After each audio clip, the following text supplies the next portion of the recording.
আশুগঞ্জ ফার্টিলাইজারে গ্যাসের সংযোগ আমরা পাইনি। গ্যাসের সংযোগ আছে, সরি, গ্যাসের সাপ্লাই আমরা পাইনি। গত 17 বছরে কোনোদিন ড্রিলিং করা হয় নাই। মাননীয় স্পিকার, আমরা লোডশেডিংই বলি আর মেরামত শেডিংই বলি, গ্রামাঞ্চলে 10 থেকে 12 ঘন্টা বিদ্যুৎ থাকে না, এটাই হলো বাস্তবতা। আমার মাননীয় মন্ত্রীর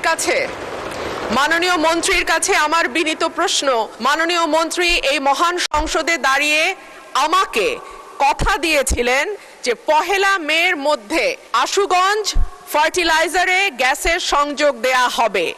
এরপরে আরো 1 মাস 3-4 দিন পার হয়ে গেছে মাননীয় স্পিকার, এখনো আশুগঞ্জ ফার্টিলাইজারে গ্যাসের সংযোগ আমরা পাইনি। গ্যাসের সংযোগ আছে, সরি, গ্যাসের সাপ্লাই আমরা পাইনি। মাননীয় মন্ত্রী কি দয়া করে বলবেন যে আশুগঞ্জে আমরা কবে গ্যাসটি পাবো? ধন্যবাদ মাননীয় স্পিকার। মাননীয় মন্ত্রী।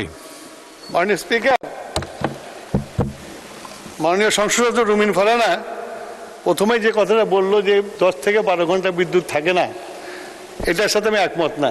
উনি বিদ্যুৎ ছাড়ছেন, আবার ওনার ফার্টিলাইজার ফ্যাক্টরি তো চালাতে বলছেন। গ্যাসের তো আমার সংকট আছে, সেই জন্য আমাদের বিদ্যুৎ প্ল্যান্টগুলো চালিয়ে রাখতে হচ্ছে এবং সেই জন্য তার ওখানে সংযোগ দিতে পারছি না আমরা।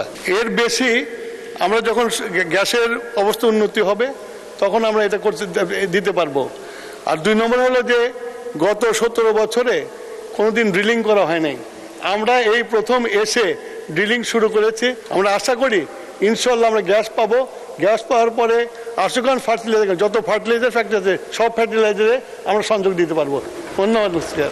মাননীয় মন্ত্রী, আপনি কিন্তু সংসদে বলেছিলেন 1 তারিখ থেকে গ্যাস যাবে, সেটি বোধহয় পাওয়া যায়নি। তো সংসদে যে প্রতিশ্রুতি দেবেন সেটা ড্রিলিং বা অন্যান্য যাবতীয় আনুষঙ্গিক বিষয় স্টাডি করে তারপরে সংসদে প্রতিশ্রুতি দেবেন।